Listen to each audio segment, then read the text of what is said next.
అది మంచి దినముగా ప్రకటిస్తారా లేకపోతే షాడ్ డే అంటారా? మంచి రోజు అంటారా లేకపోతే చెడ్డ రోజు అంటారా? చెడ్డ రోజే అంటారు. అవునన్న వాళ్ళందరూ చేతులు ఎత్తండి. మంచి రోజు అన్న వాళ్ళందరూ చేతులు ఎత్తండి. మరి మీరు ఏది కాదన్నారంటే అసలు మిమ్మల్ని ఏం చేయాలి? ఏదో చెప్పాలిగా. ఎవరన్నా చనిపోతే మంచి రోజు అంటారా చెడు రోజు అంటారా? అది కానీ వాక్యంలో యేసుప్రభు వారు సిలువేసి చంపేసిన దినం ఉందంటే గుడ్ ఫ్రైడే అన్నారు. ఇంచుమించుకి 52 వారాలు ఉంటాయి సంవత్సరానికి. 52 శుక్రవారాలు వస్తాయి. కానీ 51 శుక్రవారం కూడా గుడ్ ఫ్రైడే కాదు. ఈ ఒక్క శుక్రవారం మాత్రమే గుడ్ ఫ్రైడే అన్నారు. ఎందుకని గుడ్ ఫ్రైడే అంటారు? దేవుడి వాక్యాన్ని మనం వినగలిగితే అందరూ చనిపోవడం వేరు, కానీ యేసయ్య చనిపోవడం వేరు. స్తోత్రం కలుగునుగా. హల్లెలూయా, హల్లెలూయా. మహానుభావులు ఎంతో మంది చచ్చిపోయారు, కానీ సమాధిలోనే ఉన్నారు. నా యేసయ్య సమాధిని తిరిగి లేచాడు. దానికన్నా ముందుగా అందరి కొరకు ప్రాణం పెట్టాడు. అందరి కొరకు ఆయన మరణానికి తలవొగ్గాడు. కాబట్టి అందుకని దీన్ని స్పెషల్గా గుడ్ ఫ్రైడే అని పిలుస్తారు. అయితే వాక్యంలో ఏమైనా ఉన్నాయా? గుడ్ ఫ్రైడేకి సంబంధించిన సందర్భాలు ఏమైనా ఉన్నాయంటే ఖచ్చితంగా ఉన్నాయి. దానికి జరిగిన సంభవాలు ఖచ్చితంగా మీకు ఆ సంఘటన మీకు చూపించి నేను వాక్యాన్ని ముగింపులో మీకు తీసుకుని వస్తాను. చూడండి లూకా సువార్త తెచ్చి దేవుని వాక్యాన్ని కొన్ని విషయాలు మనం స్పష్టంగా జ్ఞాపకం చేసుకుందాం. లూకా సువార్త 23వ అధ్యాయం దేవుని వాక్యాన్ని చదువుదాం. లూకా సువార్త 23వ అధ్యాయం 8వ వచనం నుండి 12వ వచనం వరకు చదువుతారా? హేరోదు యేసును చూచి మిక్కిలి సంతోషించాడు.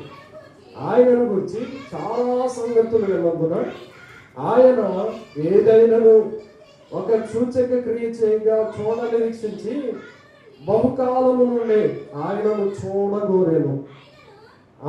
ఆయనను చూచినప్పుడు చాలా ప్రశ్నలు వేసినను ఆయన అతనికి ఉత్తరమేమీ ఇయ్యలేదు. ప్రధాన యాజకులను శాస్త్రులను నిలవబడి ఆయన మీద తీక్షణముగా నేరం మోపిరి. హేరోదు తన సైనికులతో కలిసి ఆయనను తృణీకరించి అపహసించి ఆయనకు ప్రశస్తమైన వస్త్రము తొడిగించి పిలాతునకు మరలా పంపెను. అంతకుముందు హేరోదును పిలాతును ఒకరికొకడు శత్రువులై ఉండి ఆ దినముననే ఒకరికొకడు మిత్రులైపోయారట. చప్పుడుగుడితో ఒకసారి స్తోత్రం చేద్దాం గట్టిగా. హల్లెలూయా, హల్లెలూయా. దేవుని వాక్యాన్ని శ్రద్ధగా వినండి. లూకా సువార్త 23వ అధ్యాయంలో చదివిన మాటలన్నీ ఒకసారి మీకు అలాగా జ్ఞాపకం చేస్తాను. ఒక ఆయన ఉన్నాడు, ఆయన పేరు హేరోదు. హేరోదు తర్వాత అక్కడ పరిపాలించే ప్రత్యేకమైన తీర్పు తీర్చే అధికారి ఎవరంటే పిలాతు. హేరోదు దగ్గరికి పట్టుకుని వచ్చారు. యేసు ప్రభు వారి శిష్యుడు అప్పగించిన తర్వాత ఆయన బంధించి 1-39 కొరడా దెబ్బలు కొట్టి ఆయన్ని నిలువెల్లా గాయపరుస్తూ అపహసిస్తూ తీర్పులోనికి తీసుకుని వచ్చారు. వారందరూ ఒకటే నేరం మోపసాగారట. ఏమని చెప్తున్నారు తెలుసా? యేసు ప్రభు వారిని సిలువేయాలి, సిలువేయాలి, సిలువేయాలి అని బిగ్గరగా కేకలేస్తున్నారట. ఇక్కడ తగు తేలట్లేదురా అని సందర్భంలో పిలాతు ఏం చేశాడంటే మరలా హేరోదు దగ్గరికి పంపించాడు. హేరోదు దగ్గరికి పంపిస్తే హేరోదు బహుకాలము నుండి ఎదురు చూస్తున్నాడు యేసు ప్రభు వారిని చూడాలని. స్తోత్రం కలుగును గాక. హల్లెలూయా. యేసయ్యను చూద్దాం అనుకున్నాడు కానీ ఎప్పుడు చూడలేదు. యేసు ప్రభు వారు ఏంటో, యేసు ప్రభు వారు చేసే అద్భుతాల కోసం, యేసు ప్రభు వారు చేసే ఆశ్చర్యమైన కార్యాల కోసం వింటున్నాడు తప్ప ఒక్కసారి కాకపోతే ఒకసారి కూడా యేసయ్యని కళ్ళారు చూడాలి. ఎందుకనంటే హేరోదు ఆ రోజుల్లో ఒక ఉన్నతమైన అధికారిగా చలనం అవుతున్నాడు. ఏమంటే అధికారి యేసు ప్రభు వారి దగ్గరికి వచ్చాడు అనుకోండి, ఇప్పుడు ఏమంటారు ప్రజలందరూ? అధికారులు కూడా పాస్టర్లతో చెప్పరండి కలిసిపోయారా? అధికారులు కూడా పాస్టర్లతో కలిసిపోయారు, అధికారులు కూడా పాస్టర్లుగా సపోర్ట్ చేస్తారు అంటారని ఏమంటే ఆడు మాత్రం ఇల్లు తీసేసుకున్నారని అంటారని రకరకాల సంబంధించిన ఏమి ఉంటాయి కదా. వాళ్ళు ఒకవేళ గొప్పోళ్ళు ఎందుకు రావో తెలుసా మందిరానికి? ఎవరైనా ఉన్నతమైన స్థానంలో ఉన్న వాళ్ళు, రాజకీయ నాయకులు తొందరగా మందిరానికి ఎందుకు రావో తెలుసా? ఒకవేళ వస్తే వాళ్ళ స్థాయి ఎక్కడ తగ్గిపోతుంది. మీరు ఆలోచన చేసి, ఒకవేళ వస్తే వాళ్ళ స్థాయి ఎక్కడ తగ్గిపోతుంది. ఈయన కూడా ఈయన పోతున్నాడు అంటారా, ఇంకేం తీర్పు తీర్చాడు అని అంటారండి. ఈయన తీర్పు తీర్చేవాడు మందిరానికి వెళ్తే ఇంకెక్కడండి ప్రార్థనకు వెళ్ళేవాడు అసలు పెత్తనాలు ఎందుకండి అంటారని. లోకంలో పెత్తనాలు కావాలంటే ప్రార్థన మానేయాలి, అధికారం కావాలంటే ప్రార్థన విడిచిపెట్టాలి, చలామణి అవ్వాలంటే ప్రార్థనకి దూరం అయిపోవాలి, మందిరానికి దూరం అయిపోవాలి. కాబట్టి పెద్ద పెద్దోళ్ళని ఎవరిని కదిలించినా కానీ వాళ్ళ నుండి మనం ఎక్స్పెక్ట్ చేసేది ఏంటో తెలుసా? తొందరగా వాళ్ళు ప్రార్థనకి ఎందుకు తెలుసా? ఒకవేళ వచ్చి చిన్న చిన్న లేకపోతే ఏదైనా గ్రాండ్ మీటింగ్స్ లేకపోతే వేరే సందర్భము కార్యక్రమం అయితే తప్ప వచ్చి ప్రార్థన చేయించుకుంటారు, కానీ ఖచ్చితంగా ప్రార్థనలు కూర్చోరు. ఎందుకనేది ఎప్పుడన్నా ఆలోచన చేశారా? మొట్టమొదటి రీజన్ వచ్చే వాళ్ళ స్థాయి తగ్గిపోతుంది. మందిరంలో అందరికీ ఒకే స్థానం ఉంటుంది. ఒకవేళ ఎమ్మెల్యే వచ్చారని స్టేజ్ మీద పిలిచి మీకు కూర్చోబెట్టరుగా, కూర్చోబెడతారా? ఒకవేళ ప్రెసిడెంట్ గారు వచ్చారని గౌరవిస్తారు తప్ప మందిరానికి వచ్చారని స్టేజ్ మీదకి తీసుకుని వచ్చి కూర్చోబెట్టరు కదా. కాబట్టి అందరితో కూర్చోవాలి, అది ఇబ్బందికరమైన పరిస్థితి. అందుకనే చాలా మంది ఉన్నతమైన స్థానంలో ఉన్నవారు, రాజులు ఉన్నవారు, ఉన్నతమైన అధికారాల్లో చలామణి చేస్తున్నవారు యేసు ప్రభువు అంటే మీకు ఇష్టమా కాదా, యేసయ్య అంటే మీకు ఇష్టం ఉందా లేదా అని అడిగితే వాడు మనస్సులో వాడు గుండెల్లో ఉన్నది ఒకే ఒక మాట ఎందుకు చెప్పనా, మాకు యేసయ్య అంటే ఇష్టమే, కానీ మందిరానికి ఎందుకు రాలంటే మేము రాము సార్ అని చెప్తాను. మాకు యేసయ్య అంటే ఇష్టమే, యేసు ప్రభువును చూడటం అంటే ఇష్టమేనా? ఇష్టమే సార్. మరి యేసయ్య దగ్గరకు వస్తే అన్యాయం చేయకూడదంటగా, మరి యేసయ్య దగ్గరకు వస్తే దొంగతనం చేయకూడదంటగా, యేసు ప్రభువు దగ్గరకు వస్తే నేరాలు చేయడానికి అవకాశం ఉండదుగా, యేసు ప్రభువు దగ్గరకు వస్తే ఆయన చెప్పే మాటల్ని వాక్యాన్ని పాస్టర్ గారు చెప్పినప్పుడల్లా ఏదో ఒక మాట చేత మాకు తగులుతుంది కదా, మా హృదయంలో వచ్చుకుంటాం కదా, అందుకనే మేము తొందరగా మందిరానికి రామనే సమాధానం వస్తుంది. ఎవరో చెప్పరు, కానీ ఖచ్చితంగా వాళ్ళ హృదయంలో ఉంటే మనస్సాక్షి ఖచ్చితంగా మందిరానికి వస్తే వాళ్ళ స్థాయి తగ్గిపోద్దనే చాలా మంది రావట్లే. నేనంటాను ఇది గుడ్ ఫ్రైడేగా పిలువబడడానికి గల కారణం ఏంటో తెలుసా? చాలా మంది అధికారులు గొప్పవారు ఎవరి యేసు ప్రభువుని చాలా సంవత్సరాల నుండి చూద్దాము ఆయన కార్యాలు చూద్దాం, ఆయన చేసే అద్భుతాలు చూద్దాం, ఆయన అలాంటి మహత్కార్యాలు చేస్తున్నాడు చూద్దాం అని అనుకుంటున్న వారు చాలా మంది కూడా ఈ రోజు యేసయ్యను కళ్ళారా చూడగలిగారు. చెప్పండి స్తోత్రం చెప్పండి. హల్లెలూయా. ఈ రోజు యేసయ్యను కళ్ళారా చూడగలిగారు. యేసయ్యను కళ్ళారా చూడగలిగిన సందర్భం ఇదే. కాబట్టి యేసు ప్రభువుని బాహాటంగా వాళ్ళ దగ్గరకు వచ్చాడు. స్తోత్రం కలుగునుగాక. చెప్పండి హల్లెలూయా, హల్లెలూయా. ఏ రోజు కొన్ని సంవత్సరాల నుండి ఒక అద్భుతమైన చేస్తాడేమో చూద్దాం అనుకున్నాడట, మరి రావచ్చుగా. ఏమంటే ఒక అద్భుతమైన ఏమన్నా చేస్తాడేమో చూద్దాం అనుకున్నాడు. అందుకని ఎక్కడ ఉన్నాడు? ఇంటికంటే ఉండిపోయాడు. ఎక్కడ ఉన్నాడు? పదములోనే ఉండిపోయాడు. ఎక్కడున్నాడు? రాజరికాన్ని చేపట్టే ఆ పొజిషన్లో ఉండిపోయాడు. కానీ ఒకసారి యేసయ్య దగ్గరికి రావచ్చుగా. ఎందుకు రాలేదు సార్ అని అడిగితే వస్తే స్థాయి తగ్గిపోద్దు, వస్తే జక్కయ్యలాగా చెట్టెక్కాలి, వస్తే మరి ఆ యొక్క మగ్ధులేని మరియలాగా పాపాన్ని ఒప్పుకోవాలి, వస్తే నా స్థాయిని నేను తగ్గించుకుని దేవుని రాజ్యానికి వారసుని అవ్వాలి, వస్తే నా మనసు మారిపోద్దు. అందుకనే ఒక శతాధిపతి ఏమని అడుగుతాడో తెలుసా? ఏమండి, ఆ శతాధిపతి దగ్గర పనిచేసేవాడు రోగంతో ఉన్నాడట.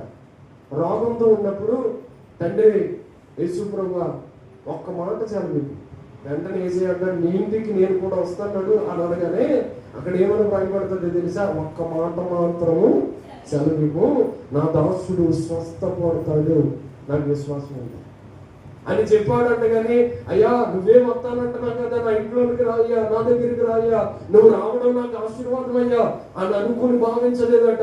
చాలా మంది నేటికి క్రైస్తవులుగా ప్రభుని తెలుసుకోకుండా ఉండిపోవడానికి గల కారణం ఏంటంటే, ఒకవేళ యేసు ప్రభువు వారి ఇంట్లో అడిగి పెడితే వాళ్ళు జీవితాలు మారిపోతాయి. అన్యాయం చేయకూడదు, పాపం చేయకూడదు, నీతిగా బ్రతకాలి, యథార్థంగా బ్రతకాలి.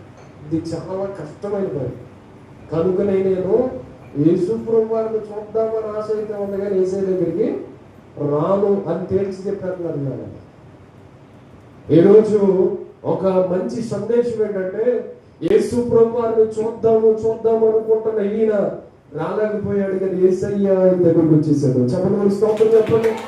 హల్లెలూయా. ఏ రోజు దగ్గరికి యేసయ్య వచ్చాడు, నిలవబడి ఆయన మీద చాలా మంది లేఖనాల ప్రకారం ఆయన మీద నెపములు మోపసాగారట. అన్యాయంగా చాలా మంది ఆయన మీద తప్పులు ఎన్నెన్నో చూపిద్దామని ఎత్తు చూపిస్తున్నారట. చాలా మంది, అయ్యా ఈయన యూదుల రాజుగా చెప్పుకున్నాడు, నేనే రాజు అన్నాడు, మీరు రాజు కాదన్నాడు అసలు వాస్తవానికి అని రకరకాల మాటలేవో కల్పన గదులు సృష్టిద్దాం అనుకున్నారు. యేసు ప్రభు ఆయన వైపు చూసి ఆ హేరోని అడుగుతాడు, అయ్యా ఎంతమంది ఇన్ని రకరకాల మాట్లాడుతున్నారే, మీరు నోరు తెచ్చి ఏం మాట్లాడరా, మీరు నోరెత్తి ఏం మాట్లాడరా? యేసు ప్రభు అలాగే మౌనం ఉండిపోయాడు. వాడు చెప్పేయన్న అబద్ధాలని ఎవరికి కూడా తెలుసు, ఏ రోజు కూడా తెలుసు. అక్కడ ఉన్న వారందరికీ తెలుసు. వాడు చెప్పేయి ఏమంటే, ఎవరైనా న్యాయస్థానంలోకి వెళ్తే మామూలుగా నేను చూశానండి అది దారంటే అర్థం ఉంటే అని అంటుకోవడం, చూస్తే సాక్ష్యం ఉండాలి. న్యాయస్థానంలోకి వెళ్ళిన తర్వాత, కోర్టులోకి వెళ్ళిన తర్వాత వాళ్ళిద్దరు ఎంతమంది చూశానంటే అని అంటుకోకూడదు. చూసినోడు నువ్వా, అయితే నీతో పాటు ఎవరు ఉన్నారని సాక్ష్యం ఉండాలి.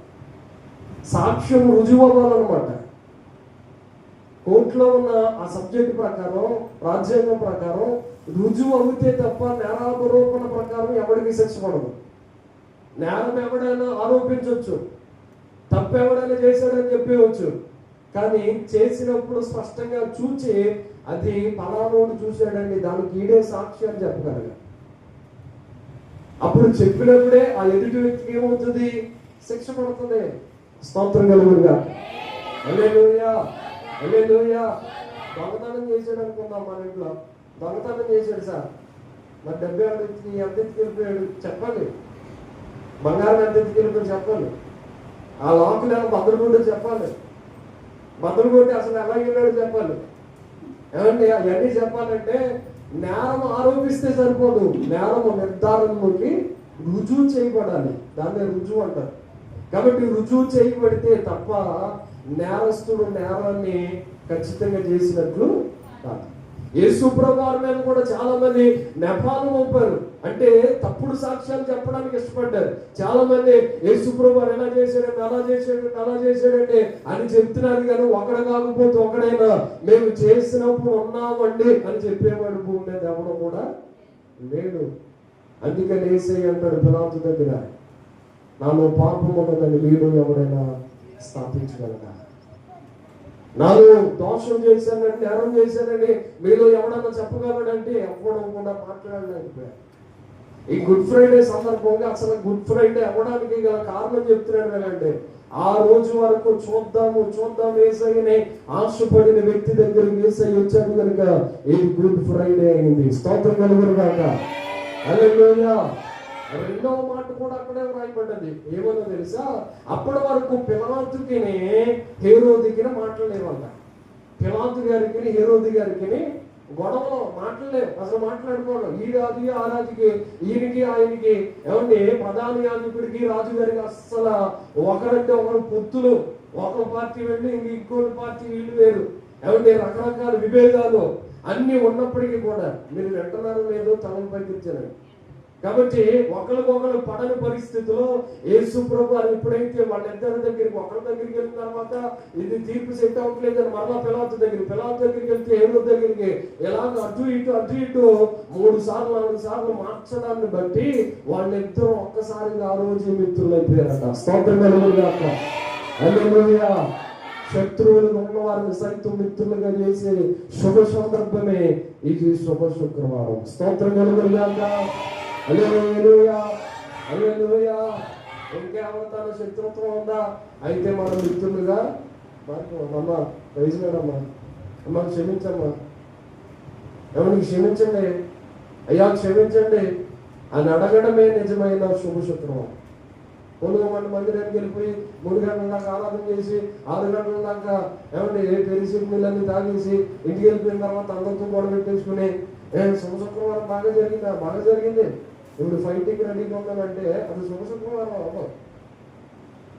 మరి మంచి శుక్రవారం గుడ్ ఫ్రైడే అంటే ఏంటంటే ఏమంటే అందరితోనూ సఖ్యమైతే సమస్త మనుషులతోనూ సమాధానంగా ఉండడానికి సిద్ధపడాలి.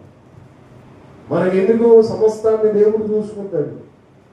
ఏమంటే ఆ రోజులు కూడా శత్రువులు కూడా వారిని మిత్రులుగా చేసిన ఏకైక సందర్భాన్ని దేవుడు జ్ఞాపకం చేస్తూ అన్నాడు, ఆ రోజే మిత్రులు అయిపోయారట. కనుకనే ఇది శుభ శుక్రవారం. స్తోత్రం కలుగును గాక. హల్లెలూయా, హల్లెలూయా. 13వ వచనం నుండి చదువుదాం. అంతటి పిలాతు ప్రధాన యాజకులను అధికారులను ప్రజలను పిలిపించి, ప్రజలు తిరగబడినట్లు చేయించున్నానని మీరు ఈ మనుష్యుని నా ఎదుట తెచ్చితే, ఇదిగో నేను మీ ఎదుట ఇతన్ని విమర్శింపగా మీరు అతని మీద మోపిన నేరములు ఒక్కటైనను నాకు కనబడలేదు.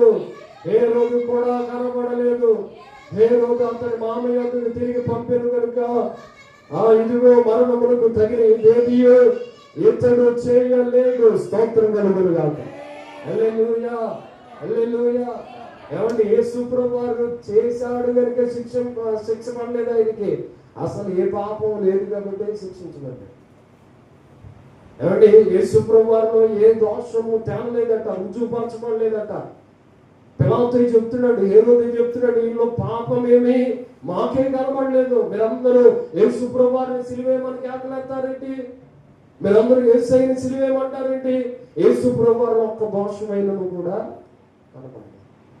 యేసు ప్రభువు వారిలో పాపం లేకపోతే, సార్ నేను ఏ పాపం చేశానని శిక్షిస్తున్నారు అని అడగాలి. వాస్తవానికి అయితే మనం కూడా అడిగింది. కానీ యేసు ప్రభువు వారిని అంటే పిడుగుద్దులు దిగుతారట. ఏమండి, ముఖం ఆయన శిరస్సు మీద ముళ్ళ కిరీటం పెట్టి ఆయన భయంకరముగా ఆ ముళ్ళ కిరీటాన్ని లోపలికి దిగుంటారట. అది కొడుతుండగానే లోపలికి ఆ ముళ్ళు చొచ్చుకుని పోయి వెళ్ళిపోయి శరీరం అంతా, దేహం అంతా నిలువెల్ల రక్తం కారుతూ ఉంది. ఆ భయంకరమైన గాయాలను మరలా అపహసిస్తూ ఏం చేస్తున్నారో తెలుసా? ఆ కాండకి చుమ్మేసాడట. ఇప్పుడు ఎవరో ప్రవహించు, ఇప్పుడు ఎవడ నేనేదేశాడో ఒకసారి చెప్పుకో చూద్దాం అన్నట్లుగా గేరు చేస్తూ అక్కడ ఏమన్నా రాయబడి ఉంటుందో తెలిసే యోహాను సువార్తలో అపహాస్యించడానికి పిలాతు యేసు ప్రభువుని అప్పగించేశాడట. ఏమన్నా ఏ దోషం చేశాడని, ఏ పాపం ఉందని ఆయనలో శిక్షింపాలి, ఏ దోషం చేశాడని ఆయన అన్ని కొరడా దెబ్బలు తినాలి, అన్ని భయంకరమైన ఆ ముళ్ళ కిరీటం పెట్టబడాలి, ఆయన్ని ఉమ్ము వస్తే ముఖం మీద తుడుచుకుని ఆయన ఏమి మాట్లాడకుండా మౌనం ఉండిపోవాలి. కారణం ఏంటి? మనందరి పాపం నిమిత్తం ఆయన శిక్షను భరించాడు. మనందరికి పడవలసిన శిక్ష ఆయన మీద పడ్డది. మన ముఖం మీద పడవలసిన ఆ భయంకరమైన ఉమ్ము ఆయన ముఖం మీద పడ్డది. మన మీద పడవలసిన ముళ్ళ కిరీటం ఆయన శిరస్సు మీద పడ్డది. ఎప్పటికీ చాలా మంది ప్రభువుని తెలుసుకుని కూడా చేసే పాపాలు చేస్తూ, వేసే ఆశలు వేస్తూ, దేవుడికి విరోధంగా తిరుగుతూ, ఇష్టానుసారంగా బ్రతుకుతూ, ఇంకా ప్రభు చూస్తాడులే, క్షమిస్తాడులే, ఏం చేసినా పర్వాలేదు అని బ్రతికేటోళ్ళు చాలా మందిని చూస్తున్నారు సమాజం. యేసు ప్రభు వారి క్షమ గుణం ఇంకా అర్థం కనుక నీకు ఒక సినిమా పిక్చర్ తీస్తూ ఉంటేనట, సినిమా తీస్తూ ఉంటే హాలీవుడ్ సినిమా అది తీస్తూ ఉంటే ఆయనకి చుట్టూ కవచం ధరించారండి. చుట్టూ కూడా కవచం లాంటిది ధరించి నిజంగానే రియల్ గా రావాలని ఒకడు ఆ కొంకి పెట్టుకుని ఆ కొంకులు చేత ఉన్న ఆ కొరడా పెట్టి కొడతా ఉంటే వీపు బాగా నిజంగా వచ్చేటట్లుగా చిత్రీకరిద్దామని తీశారట. తీస్తూ ఉండగానే ఆ షూటింగ్ జరుగుతూ ఉండగా ఒక పార్ట్ బాగా జరిగిపోయింది. ఇంకొక పార్ట్లోని భోజనం చేసిన తర్వాత, విరామం అయిన తర్వాత ఇంకొక పార్ట్ తీస్తా ఉన్నారు. ఈలోపు ఆయన చుట్టూ కవచం లాగా ఉన్న అది ఊడి కింద పడిపోయిందట.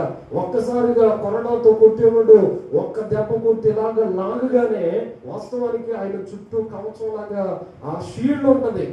ఆ షీల్డ్ ఎప్పుడైతే కింద పడిపోయిందో చూడకుండా కొట్టాడు.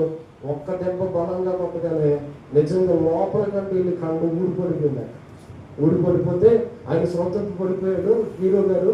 వెంటనే డైరెక్టర్ గారు తీసుకెళ్లి త్వరగా ఆయన్ని అంబులెన్స్ ఎక్కించి హాస్పిటల్కి తీసుకెళ్తే ఆయన స్పృహ తప్పి మరణ పంచుల్లోకి వెళ్ళిపోతున్న సందర్భంలో డైరెక్టర్ గారు అందరూ ఏడుస్తున్నారంట. అయ్యో అన్యాయంగానే, మేము ఎంత క్రిటికల్ అవుతుందని మేము అనుకోలేదే, మేము గ్రాఫిక్స్ పెడదామన్నాం కానీ హీరో మేము కూడా మంచిగా వస్తుంది పిక్చర్ అని ఇలా చేద్దాం అనుకున్నాం, ఇలా అవుతుందని అనుకోవట్లేదే మేము అని ఆలోచన చేస్తూ ఉంటే ఆయన స్పృహలో నుండి మెల్లిగా బయటకు వచ్చిన తర్వాత, సార్ హీరో మీ బాగానే ఉందా సార్ అని అడిగితే ఆయన ఏమన్నా తెలుసా, ఒక్క దెబ్బకే నేను అంతలాగా కురిగిపోయాను, ఏ సంగతి ఎన్ని దెబ్బలు పడితే ఆయన ఎంత భరించినాడు కదా అన్నాడట. చెప్పండి స్తోత్రం చెప్పండి. హల్లెలూయా హల్లెలూయా. యేసయ్య మీద ఎన్ని దెబ్బలు పడ్డాయి, ఆయన అన్ని దెబ్బలు ఎలా భరించాడు కదా. ఒక దెబ్బ పడితేనే నేను పడితే యేసయ్య ఎన్ని దెబ్బలు భరించి, ఎంత గాయపరచబడి, ఎంత నిలువెల్లా నలగొట్టబడి వేధించబడుతూ ఎవరి కోసం సిలువ మోసాడో తెలుసా.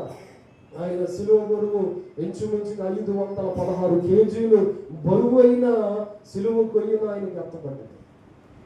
516 కేజీలు సిలువ అయిన బరువు అయిన కొయ్యను ఆయనకి చెప్తాడు. అంత బరువైన కొయ్యను మోస్తూ మోస్తూ ఆయన గొలుగెత్త కొండ మీద వరకు మండు ఎండలో మోసుకుంటూ వెళ్ళాడు. మనం ఎండకత్తే చర్చిలో ఫ్యాన్ తిరుగుతున్నా కానీ మాకు ఏడొచ్చేస్తున్నాడు, ఉండలేమండి ఎంత టైం వరకే సంభాషణ ఉన్నామండి, ఆయాసం వచ్చేస్తుందండి, దుఃఖం వచ్చేస్తుంది, ఎంత బాగా దుఃఖపోతారో.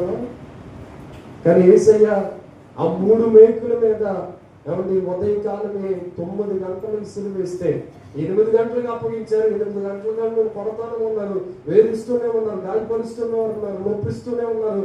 8 గంటల నుండి మధ్యాహ్నం మెట్ట మధ్యాహ్నం 3 గంటల వరకు శిక్షిస్తే ఆయన సిలువను అలాగే దీనుడిగా తల ఉంచుకున్నాడు. నేను అంటాను, ఎప్పుడైనా తండ్రి నేను తట్టుకోలేకపోతున్నానయ్యా అని రాత్రి జ్ఞాపకం చేశాడుగా, ఆయన ప్రార్థన చేశాడు. కానీ ఒకవేళ తండ్రిని వేడుకుంటే బలమైన దేవదూతలు దిగి వచ్చి ఆయనకి సహాయం చేద్దాం. కానీ దేవదూతల సహాయాన్ని కూడా ఆయన దేవుని ప్రాణం ఎంత విలువైందో తెలుసా. ఆయన తండ్రి చిత్తం చేయడానికి కోసమే ఈ లోకానికి వచ్చాడు. ఆఖరి రక్తబొట్టు వరకు మనం అందరి గురించి ప్రాణాన్ని ఏంటి సార్, ప్రభువుని శిక్షిస్తే, ప్రభువుని సిలువెత్తే, ప్రభువుని గాయపరిస్తే, రక్తం కాలిస్తే మాకేంటి విలువ అనంటే, ఒక మనుష్యుడు మొదటి ఆదాము పాపం చేసి పాపం వల్ల వచ్చి జీతాన్ని పొందుకున్నాడు. కడపటి ఆదాముగా ప్రభువు యేసుక్రీస్తు లోకానికి వచ్చి మనందరి కొరకు ప్రాణం పెట్టకపోతే మనమందరము పరిశుద్ధులుగా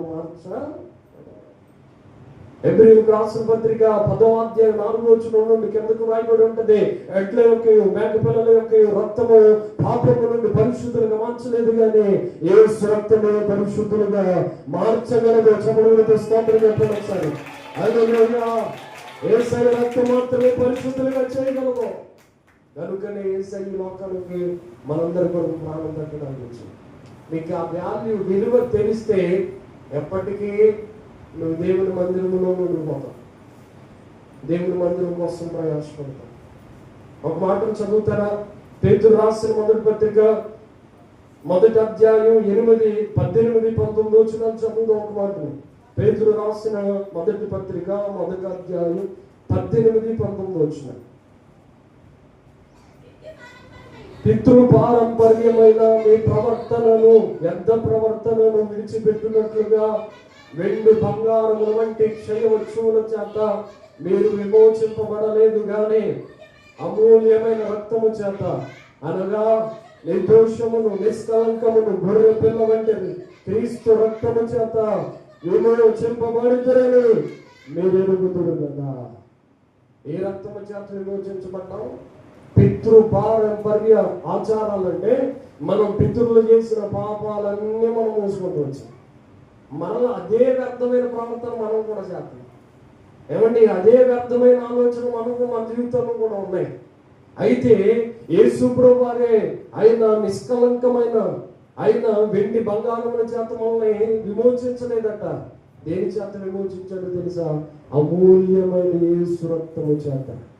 అందుకనే పాట పడతాం, అమూల్యమైన రక్తము కళంకమైన రక్తము, యేసు రక్తము, రక్తము, రక్తము, యేసు రక్తము, రక్తము, రక్తము, ప్రతి ఘోర పాపమును మన యేసయ్యా రక్తము, ప్రతి ఘోర పాపమును కడుగును మన యేసయ్యా రక్తము, మన ప్రధాన యాజకుడు, మనకంటే కావెల్లరు మన ప్రధాన యాజకుడు, మనకంటే ముందుగా వెళ్ళను యేసు రక్తము. అందరూ చెప్పండి, యేసు రక్తము, రక్తము, రక్తము, యేసు రక్తము, రక్తము, రక్తము, యేసు రక్తము, రక్తము, రక్తము, యేసు రక్తము, రక్తము, రక్తము, యేసు రక్తము, రక్తము, రక్తము, అమూల్యమైన రక్తము, నిష్కళంకమైన రక్తము, అమూల్యమైన రక్తము, నిష్కళంకమైన రక్తము, యేసు రక్తము, రక్తము, రక్తము, యేసు రక్తము, రక్తము, రక్తము. హల్లెలూయా, హల్లెలూయా. వెండి బంగారముల చేత మనల్ని దేవుడు విమోచించగలడు. యేసు అమూల్యమైన రక్తం ఇచ్చి ప్రాణం పెట్టి మనల్ని విమోచించాడు. అందుకనే ఆయన కోడిని బలి కోరుకోలేదు, ఎడ్లను బలి కోరుకోలేదు, ఏది ఆయన కావాలని ఆశించలేదు. కేవలము మన హృదయాన్ని దేవుడికి ఇస్తే చాలంతే. దేవునికి స్తోత్రం కలుగుగా. హల్లెలూయా. మన హృదయాన్ని దేవుడికి ఇస్తే చాలు. నీ హృదయంలో నేను నివసిస్తా, నేను నూతన సృష్టిగా చేస్తాను. కనుక మనం ఎడ్లని ఇవ్వవసరలా, కోళ్ళు పోయవసరలా, మనం అన్ని కోసుకుని మనం తినడానికి కానీ ఏసైకి ఏం పెట్టవసరం లేదు. మనం అక్కడ ఫుడ్ దగ్గరికి మనం చేయాల్సిన పని ఏమీ లేదు. ఏసయ్యే మన కొరకు అందరి కొరకు ప్రాణాన్ని పెట్టేశాడు. ఏసయ్య తిరిగి లేచాడు. ఏసయ్య సమాధిని గెలిచాడు. యేసు ప్రభువారు ఆయన మెట్ట మధ్యాహ్నం వరకు 3 గంటల కాలం వరకు ఆయన ఆ యొక్క సిలువను వేలాలు పట్టుకుంటాడు. ఆయన అపహసించారంట. ఏమన్నా తెలుసా? నువ్వు నిజంగా దేవుడు అయితే సిలువ మీద నుండి దిగుచ్చేవచ్చు కదా. ఏమనండి? సిలువ మీద నుండి దిగుచ్చేవచ్చు కదా నిజంగా దేవుడు అయితే అని అపహసించినప్పుడు కూడా ఆయన నోరు తెరిచి ఒకవేళ దిగి రావాలనుకుంటే అది పెద్ద అసాధ్యమేమి కాదు కదా. భూమిని ఆకాశమును అందరి సమస్తాన్ని సృజించిన ఆయన మహోన్నతుడైన దేవునికి అసాధ్యమైన ఏదియు లేదు అని వాక్యంలో రాయబడ్డది. ఏమండి? సమస్తాన్ని కలిగించిన దేవుడు ఆయన ఒకవేళ సిలువ మీద నుండి 3 మేకులు పుయ్కులు కిందకి రావాల్సి వస్తే ఆయన ఎప్పుడూ వచ్చేందుకు అది కాదు, అది కాదు. ఆయన ప్రాణం పెట్టకపోతే మనందరం వేసుకోవాలి సిలువ, మనందరం వేయించుకోవాలి శిక్ష, మనందరం భరించాలి ఆ ఘోరమైన నరకం. అందుకనే యేసు ప్రభువు నేనే మార్గము, నేనే సత్యము, నేనే జీవము, నా ద్వారా తప్ప ఎవడును తండ్రి వద్దకు చేరలేదు అని ప్రభు చెప్పాడు. యేసయ్యలోనే మనకు నిత్య జీవం కలుగుతుంది. స్తోత్రం కలుగునుగాక. హల్లెలూయా, హల్లెలూయా. ద్వితీయోపదేశకాండములో రాయబడి ఉంటది. ఎవరి యేసయ్యక కీడు చేసే మార్గాన్ని, మేలు చేసే మార్గాన్ని మన ఎదుటే ఉంచాడు. కీడు చేసే మార్గాన్ని, మేలు చేసే మార్గాన్ని మన ఎదుటే ఉంచాడు. ఏది కావాలో, కీడు కావాలో, మేలు కావాలో కోరుకోమని ప్రభు పిలుస్తా ఉన్నాడు. మనకి ఏది కావాలంటే దేవుడు ఖచ్చితంగా వాటిని ఇవ్వడానికి ప్రభు సంసిద్ధంగా ఉన్నాడనే సంగతిని మనం జ్ఞాపకించుకోవాలి. దేవునికి స్తోత్రం కలుగునుగా. హల్లెలూయా. దేవుడి వాక్యంలో ద్వితీయోపదేశకాండం 30:15 ఒకసారి చదవండి. చూడును, నేడు నేను జీవమును, మేలును, మరణమును, కీడును నీ ఎదుట ఉంచి ఉన్నాను. నీవు బ్రతికి విస్తరించున్నట్లుగా నీ దేవుడైన యెహోవాను ప్రేమించి ఆయన మార్గముల యందు నడుచుకొని ఆయన ఆజ్ఞలను కట్టడలను విధులను ఆచరించమని నేను నీకు ఆజ్ఞాపించుచున్నాను. అట్లు చేసిన ఎడల నేను స్వాధీన పరచుటకు ఆ ప్రవేశించు దేశంలో నీ దేవుడైన యెహోవా నిన్ను ఆశీర్వదించును. ఏమని వ్రాయబడ్డది? మేలు అనే మార్గము, ఏమంటే నిత్య జీవం అనే మార్గాన్ని దేవుడు పెట్టాడట. రెండవది కీడుని, నాశనాన్ని, నిత్య నరకాగ్నిని మనకు ఒక పక్కన పెట్టి ఏది కావాలో కోరుకోవాలి. చిన్నపిల్లలకి అన్నం ముట్టించే ముందు పెడతారు. పట్టుకున్న తర్వాత మా ఊళ్ళండి బంగారం పట్టేసుకున్నాడండి. ఏంటి బంగారం పట్టేసుకున్నాడండి? ఆయన బంగారం పెట్టుకున్నాడు కానీ బంగారంలోకి మాత్రం ఉన్నాడు. మా ఊళ్ళండి పెళ్ళట్టుకున్నాడండి, తడిసెట్లక్కడండి అని చిన్నప్పుడు చూసిపోతాడు. ఆ పెద్ద అయిన తర్వాత అసలు ఏమంటే అన్నింటిలో లాస్ట్. కొంతమందిని చూస్తే నాకు ఆశ్చర్యం కలుగుతుంది. ఎవరో పెళ్ళట్టుకున్నవాడు పెళ్ళకి సత్వం కదండి, బంగారం పెట్టుకున్నాడు బంగారంలో ఉండాలి కదా. చిన్నప్పుడు మనం ముందు పెడితే మన పిల్లలు ఏదో ఒకటి పట్టుకుంటారు, వాడికి నచ్చింది ఏదో ఒకటి పట్టుకుంటారు. మనం అలాగే చెత్తను అక్కడ తీసుకొచ్చి పెట్టాం కదా, పెడతామా? ఏమంటే ఏదన్నా గేదె పేడ లేకపోతే కోడి పెంట ఇవన్నీ తీసుకొచ్చి పక్కన పెట్టి ఇంకా వెండి బంగారాలు మంచి విలువైన పెన్ను పుస్తకం పక్కన పెట్టి ఏది పట్టుకుంటామో పట్టుకోవడం బాబు అని పెట్టే తల్లిదండ్రులు ఇప్పటి వరకు ఒక్కడు కూడా చూడదు అసలు దేశం ప్రపంచం. అలా పెడితే అప్పుడు ఏం పట్టుకుంటారని చూస్తే అప్పుడు చెప్తే అసలైన కథ. కానీ అవి పెట్టకుండా మనం అన్ని మంచి చెప్తే మా ఊడండి అసలు వెండి పట్టుకున్నాడండి ఎంత ముగిసిపోతామో తెలియదు.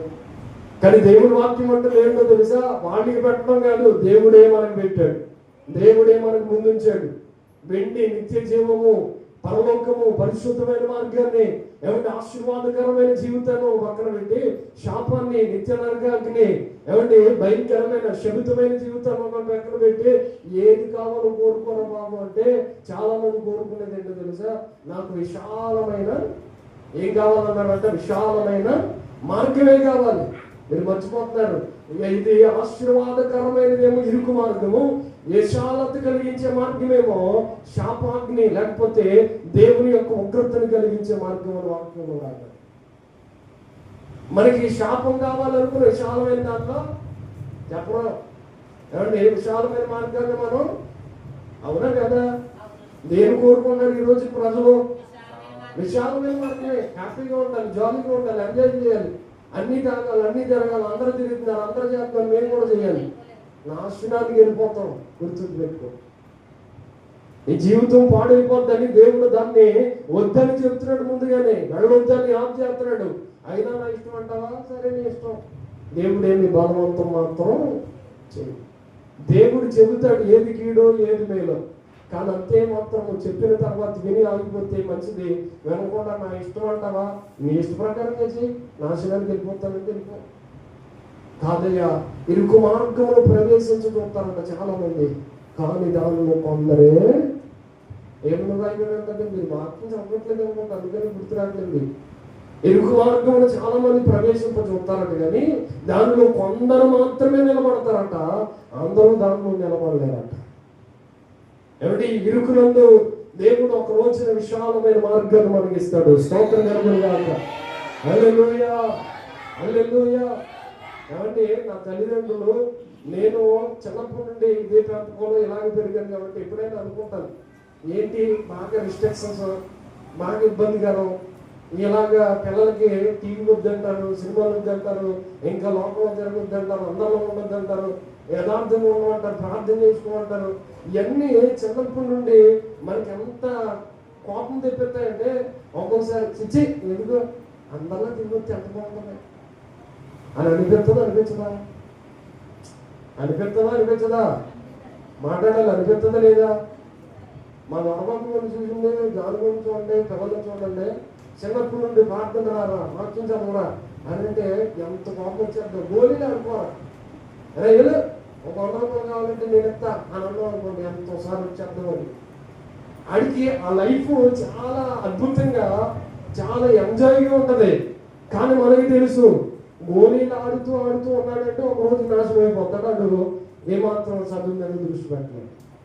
మనకి ఫ్యూచర్ తెలుసు కాబట్టి మనమే మన పిల్లలకు చెప్తాం, ఒరే అలా వద్దురా, ఇలా వద్దురా, చాలా జాగ్రత్తగా ఉండరా అని. అన్నిట్లో మనము వాడిని ఇరికించి ఒక రకమైన సరౌండ్ లో ఒక గ్రీస్ పెట్టినట్టుగా ఉంటుంది పిల్లలకి. తర్వాత వాడికి తెలుస్తుంది ఒక రోజుకి ఇదో చాలా ఆశీర్వాదకరమైన జీవితం. స్తోత్రం కలుగునుగాక. హల్లెలూయా. వాళ్ళు దీవించబడిన తర్వాత అనుకుంటారు, నిజమే మా కన్న తల్లిదండ్రులు పెంచిన పెంపకాన్ని బట్టి అందరూ లోకములో వెచ్చలవిడిగా తిరిగి చెడిపోయారు, కానీ నా యేసయ్య నన్ను నీతిమంతుడుగా పరిశుద్ధుడుగా నిలబెట్టాడు. నా యేసయ్య కొరకు నేను బ్రతికాను కనుక నన్ను చెయ్యి విడిచిపెట్టలేదు నాకు అని ఒక రోజు అర్థమయ్యి, అప్పుడు మన కన్న తల్లిదండ్రులు బట్టి మనం చాలా బహుగా ఏం చేస్తాం, సంతోషపడతాం. కానీ ఇప్పుడేమనుకుంటుంది, చాలా సండే స్కూల్కి రారా, చదువుకుంటే వెళ్ళరా. ఏమంటే సండే స్కూల్కి రావాలంటే ఆదివారం పొద్దున్నే పడికెళ్ళమంటారు, మళ్ళీ ఆదివారం కూడా సండే స్కూల్కి వెళ్ళమంటారు. ఎందుకు వచ్చి చూస్తే స్కూల్కి వెళ్తున్నారు, ఆడుకుంటున్నారు, టీవీ చూస్తున్నారు, ఎంజాయ్ చేస్తున్నారు, ఫోన్ పెడుతున్నారు. మళ్ళా వాటికి కావాల్సిన నెట్వర్క్ సిగ్నల్స్ అని పెడుతున్నారు, హాట్స్పాట్లు అని చెప్తున్నారు. మాకు ఏమవుద్ది అంటున్నారు. ఇదేంటిది? పిల్లలకి ఎంత కఠినంగా ఉంటుందో యేసయ్య కూడా చాలా స్పష్టంగా చెప్తున్నాడు. నీకు ఒక పక్కన నీతి అనే మార్గాన్ని పెట్టా, ఒక పక్కన ఆశీర్వాదం అనే మార్గాన్ని పెట్టా. అయితే ఆశీర్వాదాన్ని పొందుకోవాలంటే ఓరకనే రాదు. ఆశీర్వాదాన్ని పొందుకోవాలంటే ఖచ్చితంగా ఆజ్ఞలను అనుసరించి బ్రతకాలి. స్తోత్రం కలుగునుగాక. హల్లెలూయా. ఏమనుసరించి బ్రతకాలి? ఆజ్ఞలు అనుసరించి బ్రతకాలి. ఆజ్ఞలు ఏంటి? నీకు చెడు చేయకూడదు, ఎవరిని దొంగిలించకూడదు, వ్యభిచారం చేయకూడదు, ఎవరిని పైన ఆకాశం కింద కానీ నేల కింద భూమి ఎందు కానీ ఏ ప్రతిభకు నువ్వు నమస్కారము చేయకూడదు. దేవుడు ఒక్కడే, ఆయనకి తప్ప మనం ఎవ్వరికి మొక్కకూడదు. ఇవన్నీ తల్లిదండ్రులను సన్మానించాలి. నీవు నీ దేవుడైన యెహోవాని గౌరవించాలి, ప్రేమించాలి. ఇవన్నీ చూసినప్పుడు నీ అప్పచెప్పలే ఏమనిపిస్తుంది మనసుకి? నేను అప్పచెప్పలే మాకేనా ఇంకా లోపల అందరికీ ఉండదా? వాళ్ళు చర్చికెళ్తారు చూడు, పాపం చేసి వాళ్ళు చేస్తున్నారు, వాళ్ళు చర్చికెళ్తున్నారు, అట్లా ఉండాలి. మ్యాథ్యూస్ అన్నాన్ని గుంటూరులో ఆయన బలి చెప్తాడండి. నాకు ఆ వీడియోస్ ఈ మధ్యన కొన్ని చూస్తున్నాను, చాలా అద్భుతంగా చెప్తాడు. ఏమో తెలుసా, ఆయనంట క్రిస్మస్ అయినా ఇంకోటి అయినా వెళ్ళొచ్చేస్తాడట. 90 మంది వచ్చేసి ఏమంటాడో తెలుసా, హలో ప్రార్థనగా స్టార్ట్ చేయలేదు. ఎప్పుడు క్రిస్మస్ రోజు గుర్తొచ్చేది చాలా మంది, హలో ప్రార్థనగా స్టార్ట్ చేయలేదు అని. ఏమంటే ప్రార్థన అయిపోయిన తర్వాత స్టార్ కట్టేసిన తర్వాత ఆ రోజు డిసెంబర్ 1st రోజున స్టార్ అంటే నిలబెట్టేసిన తర్వాత ఫుల్గా మళ్ళీ ఎప్పుడు అంటారు, హలో ఇదే పరుపు, ఇదే హ్యాపీ. అడిగి ప్రార్థనగా తొందర అయిపోతే అక్కడికి వెళ్ళిన తర్వాత అక్కడ తొందర అయిపోతారు. మరొక వీడియోలో ఏమన్నాడు తెలుసా, అయ్యారు ఒక తన స్నేహితురాలతో మాట్లాడుతూ అంటుందంటే ఒక అమ్మాయి, హలో నన్ను తీసుకెళ్ళిపోవడం గుణంలాపోతున్నాను అంటున్నాను. ఎవరినే అని బాయ్ ఫ్రెండ్ నన్ను తీసుకెళ్ళిపోవడం నేను ఇక్కడ ఎవరి దగ్గర ఉండకపోతుంది, కళ్ళ తల్లిదండ్రుల్లో ఉండబోతున్నాను. ఈ రోజున పిల్లలు కానీ పెద్దోళ్ళు కానీ ఏమంటే చేసే దుర్మార్గమైన పనులు ఇంతే. నిజంగా చాలా మంది నీతిని అనుసరించి బ్రతకవలసిన మనం నీతికి వ్యతిరేకంగా బ్రతికి శాపాలు తెచ్చుకుంటాం. దేవుడి వాక్యం అంటుంది, యేసయ్య మనందరిలో ప్రాణం పెట్టకపోతే మనందరము ఇవన్నీ కూడా చేసేవారు కాదు. స్తోత్రం కలుగునుగాక. హల్లెలూయా. యెషయా గ్రంథం 53వ అధ్యాయం చదవండి, 2వ వచనం నుండి. యెషయా గ్రంథం 53 2వ వచనం నుండి. లేత మొక్కవలెను, ఎండిన భూమిలో మొలిచిన మొక్కవలెను అతడు ఆయన ఎదుట పెరిగెను, అతనికి స్వరూపమైనను సొగసైనను లేదు. మనం అతన్ని చూసి అపేక్షించినట్లుగా అతని యందు స్వరూపము లేదు. అతడు తృణీకరింపబడిన వాడాయను, మనుష్యుల వలన విసర్జింపబడిన వాడును, వ్యసనాక్రాంతుడుగాను, వ్యాధిని అనుభవించేవాడుగాను, మనుష్యులు చూడనల్లని వాడుగాను. ఎలా అయిపోయాడంటే యేసయ్య, ఆయన లేత మొక్కవలే ఎదిగాడంట. తండ్రి ఎదిగిన దేవుడు సొగసైన అంటే అందము కానీ లేకపోతే సౌందర్యం కానీ ఏమాత్రం ఆయన జీవితంలో లేకుండా ఆయన ముఖమంతా వికారంగా మారిపోయింది. ఆయన నిలువెల్లా గాయపరచబడిపోయాడు. ఏమంటే సొగసైనను స్వరూపమైనను అసలు చూడనల్లని వాడిగా మారిపోయాడట. ఎంత ఘోరమైన పరిస్థితులు జరిగించాడు. ఆయన్ని ముళ్ళ కిరీటం పెట్టి దిగొడతా ఉంటే, ఏమంటే భయంకరంగా ముళ్ళ కిరీటాన్ని కొడతా ఉంటే ఆ రక్తం అంతా కూడా దారులుగా కాపుతూ ఉంటే ఆయన ముఖాన్ని అక్కడ కూర్చున్నవారు, అక్కడ ఉన్నవారు చూడలేక ఏడుస్తూ ఉన్నారు. సీయోను కుమార్తెలారా, నా కోసం కాదు కానీ మీకోసము మీ పిల్లల కష్టం. ఎవరి కోసం పెడుతున్నారు మీరు? ఎదుగో ఒక రోజు రాబోతుంది, ఒక మహోగ్రతమైన దినం రాబోతుంది. ఆ రోజును తప్పించబడాలంటే, నిత్య జీవానికి వారసులు అవ్వాలంటే ఖచ్చితంగా మీరు దీని నుండి విడుదల పొందాలి. వేసే మార్గం తెలుసుకోవాలి. దేవునికి స్తోత్రం కలుగునుగాక. హల్లెలూయా, హల్లెలూయా. అక్కడే రాయబడి ఉంటుంది, మీ తర్వాత చదువుకోవచ్చు. 5వ వచనాన్ని 4వ వచనం, నిశ్చయముగా అతడు మన రోగములను భరించిన. 5వ వచనం, మన అతిక్రమములను బట్టి అతడు గాయపరచబడను, మన దోషములను బట్టి నలగొట్టబడెను. 7వ వచనం, అతడు దౌర్జన్యము పొందెను, బాధింపబడినను అతడు నోరు తెరవలేదు. బాధింపబడతా కూడా యేసయ్య నోరు తెరిచి మాట్లాడాలి. ఆయన నోరు తెరిచి మనం హ్యాపీగా గాలిగా కూర్చొని మనం మాట్లాడలేకపోతాం. ఆయన బాధింపబడుతూ నోరు తెరవలేదట. మనమేమో గాలిగా కూర్చొని వాడగానుకుని హ్యాపీగా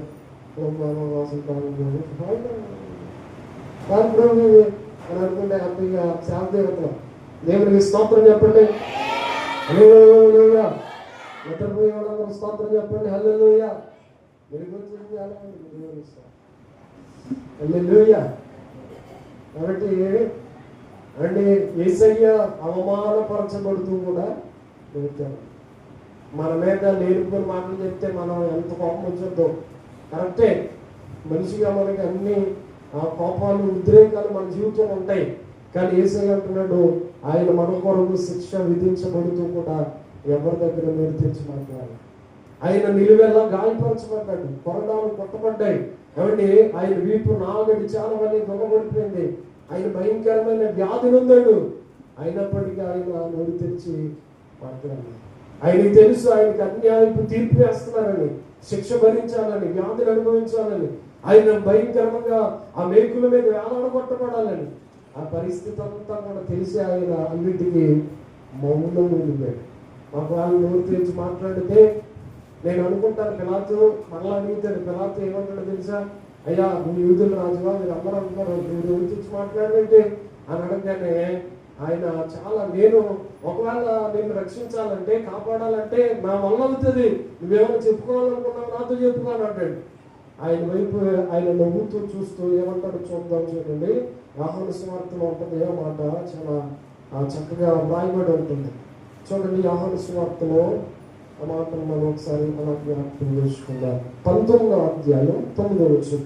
అయితే యేసు అతనికి ఏ ఉత్తరము ఇయ్యలేదు గనుక పిలాతు నాతో మాట్లాడవా, ఏమని అడుగుతున్నాడు చూడండి, నాతో మాట్లాడవా అని అడుగుతున్నాడు. నేను విడుదల చేయుటకు నాకు అధికారం ఉంది, నేను సిలువ వేయుటకు నాకు అధికారము ఉంది అని ఆయనతో అనెను. అందుకు యేసు పై నుండి నీకు ఇవ్వబడి ఉంటేనే తప్ప నా మీద నీకు ఏ అధికారం ఉండదని, అందుచేత నన్ను నీకు అప్పగించిన వానికి ఎక్కువ పాపము కలదనేను. గమనిస్తున్న వాక్యాన్ని మీరు ఎంత ఏమంటే పిలాతు నోరు తెరిచి మాట్లాడమయ్యా, ఏమంటే అన్యాయంగా తీర్పు తీర్చాల్సి వస్తుందని ఎవరికి తెలిసింది? పిలాతుకు తెలిసింది. పిలాతు భార్య అంటే ఆ నీతిమంతుని జోలికి పోవద్దు, ఆ నీతిమంతుని జోలికి వెళ్ళొద్దు, కలలో దేవుడు నాతో మాట్లాడాడు, ఆ నీతిమంతుడికి అన్యాయంగా తీర్పు నువ్వు ఒకవేళ చెబితే న్యాయస్థానం మీద కూర్చున్నప్పుడు మనకి మన బిడ్డలకి శాపం అయిపోతాయా అని చెప్తే ఆ ఉత్తరాలు లెటర్ చదివిన ఆయన ఆ చైర్ మీద కూర్చున్న తర్వాత ఆయన చేతుల్ని కడిగేసుకుని, ఇదిగో మీరు అపహాసించడానికి ఏం చేస్తారు చేసుకోండి అని ఆయన అప్పగించేశాడట. దానికన్నా ముందుకు అడుగుతున్నాడు, అయ్యా నాతో మాట్లాడరా. దేవుడు ఎంత మౌనంగా ఉన్నాడు కాబట్టి, ఏమండి యెషయా-గ్రంథంలో రాయబడినట్లు వధుకు తేపడిన గొర్రెల పిల్ల అలాగైతే మౌనంగా ఉంటాం, అలా మౌనంగా ఉండిపోయాడు. ఆయన నోరు తెచ్చి మాట్లాడమే. మనకి ఎంత కోపాలు వచ్చారు, మనం ఎంత మాట్లాడదాం, చాలాసార్లు తగ్గించుకుందాం, మాట్లాడుకోవడం అనుకున్నాం. అయినా అన్యాయం చేస్తూ ఉంటే, అన్యాయం జరుగుతూ ఉంటే మాట్లాడలేకపోతున్నాం, మాట్లాడకుండా ఉండలేకపోతున్నాం, అన్యాయం అయిపోతున్నాం. ఏంటి అని నిలదీయాలనిపిస్తుంది, నిజమే. కానీ అన్యాయపు తీర్పు కూడా దేవుడు ఖచ్చితంగా ప్రతిపాదిస్తాడు. వారి క్రియలు చెప్పిన ప్రతి వారికి దేవుడు రాబోతుంది. ఆ రోజున ఎలా ఉంటుందో తెలుసా? నేను చదువుతుంటే వాక్యంలో ఒక్కొక్కడు తొంభై నాకు కరుపు లేకపోయినా ఈ ఎండకి ఇప్పుడే ఎండలు ఉన్నాం. ఆ రోజున కాసే ఎండలకి కొవ్వు కరిగి, కొవ్వు మనకి కరగీసాం వల్ల కొవ్వు కరిగి నేల మీద పడిపోవడం. వేసి రక్తం మొక్కలో ఉన్న కొవ్వు ఏమంటే ఇంకెక్కడెక్కడ కొవ్వు తీసుకున్నాం, మొత్తం కొవ్వు అంతా కరిగించేస్తుంది. చాలా మంది కొవ్వొత్తిలాగా చంద్రబాబు నాయుడు ప్రధానమంత్రి గారు ఇప్పుడు చెప్తున్నారు, ఉప్పు ఎక్కువ తినద్దు, నూనె ఎక్కువ వాడద్దు, ఇంకా షుగర్ ఎక్కువ వాడొద్దని, ఈ మూడు ఎక్కువ వాడొద్దని చెప్తున్నారు ఉన్నతమైన అధికారం కలిగిన నాయకులు. నేను కూడా చెప్తున్నాను, ఇవన్నీ బాగా తిని మనకి బాగా కొవ్వు పట్టి ఒకవేళ కొవ్వు ఉన్నా లేకపోయినా శరీరంలో ఖచ్చితంగా ఎంతో కొంత కొవ్వు ఉంటూనే ఉంటుంది. అయితే దేవుడి రాకల్లో దేవుడు తీర్పు తీరుస్తాడట. ఎలాంటి తీర్పు తెలుసా? మనం నడుస్తుండగానే ఆ యొక్క వేడికి కరిగిపోతున్నాం. ఎంత భయంకరమైన స్థితి రాబోతుంది. నాకు ఆ వచనాలు చదివినప్పుడు అమ్మో ఎంత భయంకరంగా ఉంటుంది ఆ దేవుడు రాకడా అని అనిపించింది. ఆలోచన చేసుకున్నాను, నిజమే ప్రభా, నిజమేనయ్యా, ఎంత భయంకరమైన దినం రాబోతుంది. కాబట్టి మా కుటుంబాల కోసం ప్రార్థన చేయమనుకోవడం, మా పిల్లల కోసం ప్రార్థన చేసుకున్నాను. మేము నీకు లోబడిన స్వభావం వండిపోతున్నప్పుడు దయతో క్షమించుకొని ప్రభుత్వాన్ని లేకమన్నాం. దేవునికి స్తోత్రం కలుగును గాక. హల్లెలూయా, హల్లెలూయా, హల్లెలూయా. దేవుడు ఎందుకు పరలోకానికి వెళ్ళాడు? ఎవరి సమాధిలో లేడైనా, సిలువ మీద లేడైనా, ఎవరి కొరడాలతో కొట్టించుకుంటే ఇంకా లేడైనా, ఆయన త్వరలో యూదా గోత్రపు సింహముగా ఆయన మన మనుషులు అడుగు పెట్టబోతా ఉన్నాడు. ఆయన త్వరలో రాబోతున్నాడు. ప్రతి వారికి తీర్పు తీర్చడానికి ఆయన ధవల సింహాసనం మీద కూర్చోండబోతా ఉన్నాడు. ఆయన అధికారం చేత ఆయన శిక్షించడానికి సిద్ధంగా ఉన్నాడట. ఒక రోజు రాబోతూ ఉంది, మనకు అన్యాయపు తీర్పు పొందుతున్నామా అయినా మౌనంగా ఉంటే దేవుడు ఒక రోజున తీర్పు తీరుస్తాడు. చెప్పని గురించి స్తోత్రం చెప్పడం. హల్లెలూయా, హల్లెలూయా.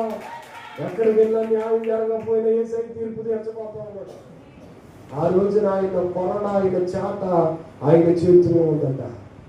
ఆయన చాట ఆయన చేతుల్లో ఉండి గట్టి గింజలన్నింటిని కూడా ఆయన కాళ్ళలో పడేటట్లుగా, ఆయన పుల్లంతటిని ఎగరగొట్టబడేటట్లుగా ఆయన చాట ఆయన చేతుల్లో ఉన్న కంగారు పడద్దు.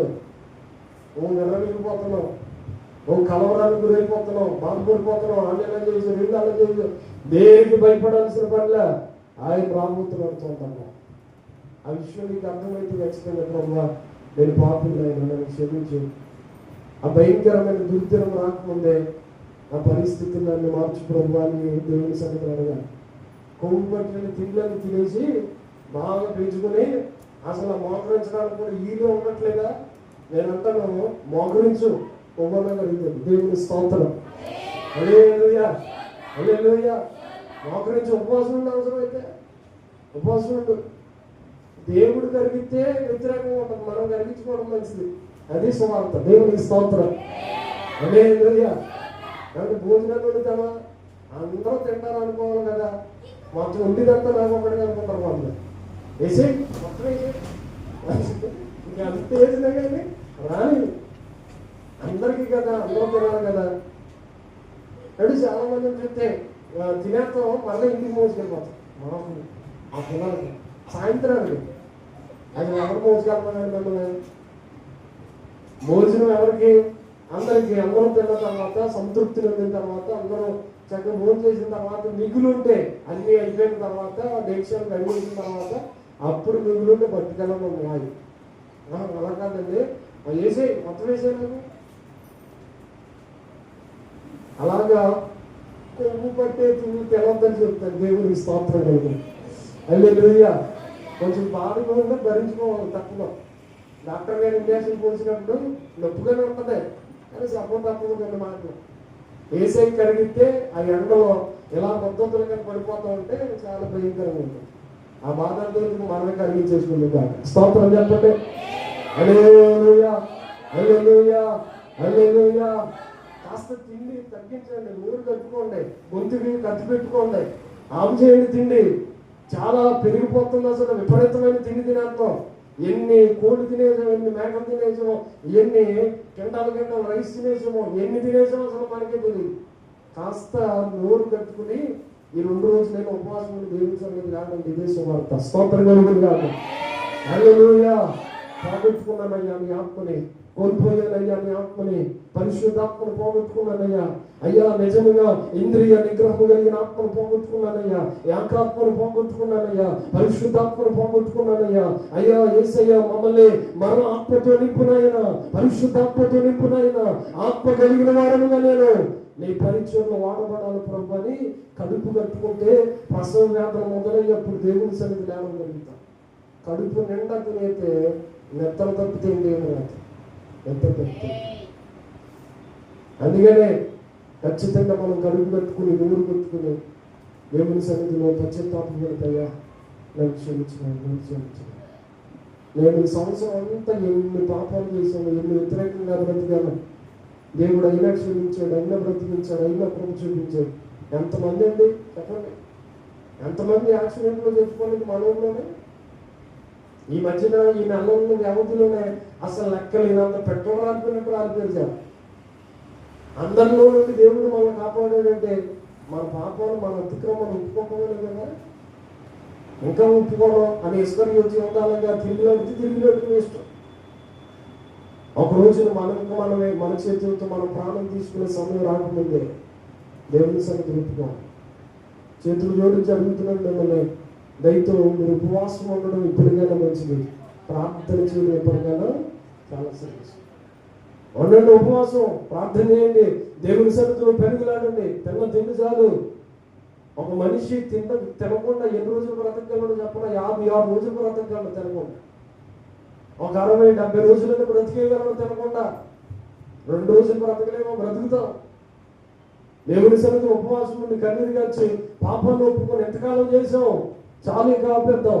దేవుని సన్నిధిలో పశ్చాత్తాపపడి దేవుని పాదాలు పట్టుకుంటే దేవుడు కనికర పడతాడేమో. కనికర పడితే మనం ధన్యులు అయిపోతాం. స్తోత్రం కలుగును గాక. హల్లెలూయా, హల్లెలూయా. పిలాతు ఎదుట ఆయన నోరు తెరవలేదు. అధికారం ఇచ్చింది ఎవరో? పిలాతును చూసి ఒక్క నవ్వు అలా నవ్వు ఉంటాడు ఆయన. నాకే తిట్టామనుకుంటాను. ఏమంటే సుప్రీంకోర్టు జడ్జి గారు వచ్చి మన దగ్గర నిలబడ్డాడు అనుకోండి, సార్ మీకు తీర్పు తీర్తానంటే ఆయన ఏమనుకుంటాడా? చూడ నాకే తీర్పు తీరుతా, నీకే దేశంలో అందరికి నేనే తీర్పు తీరుతాను అని అనుకుంటాడు. నేనంటాను, యేసయ్య ముందర నిలబడిన పిలాతు నేను తీర్పు తీర్తాను, నాకు అధికారం ఉంది, నేను తప్పిస్తానంటే యేసు ప్రభువు వారు అనుకుంటాడు అసలు సుప్రీం లాయర్ కన్నా జడ్జి కన్నా ఉన్నతమైన స్థానం ఉన్నది. అసలు తీర్పు తీర్చే అధికారమే నేను నీకు ఇచ్చాను.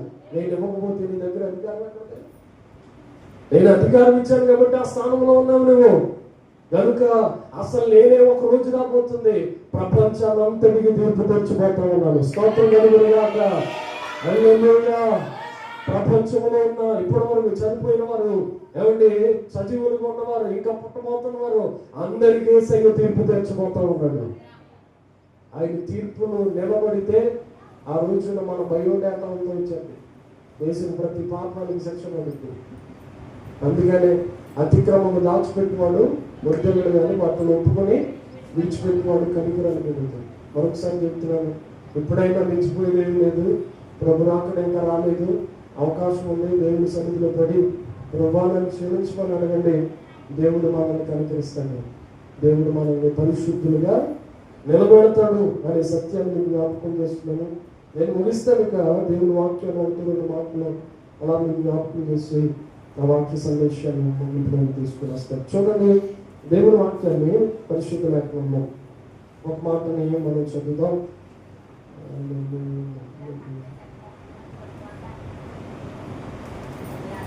హెబ్రీయులకు రాసిన పత్రిక 9వ అధ్యాయం 15వ వచనాన్ని చదువుదామా.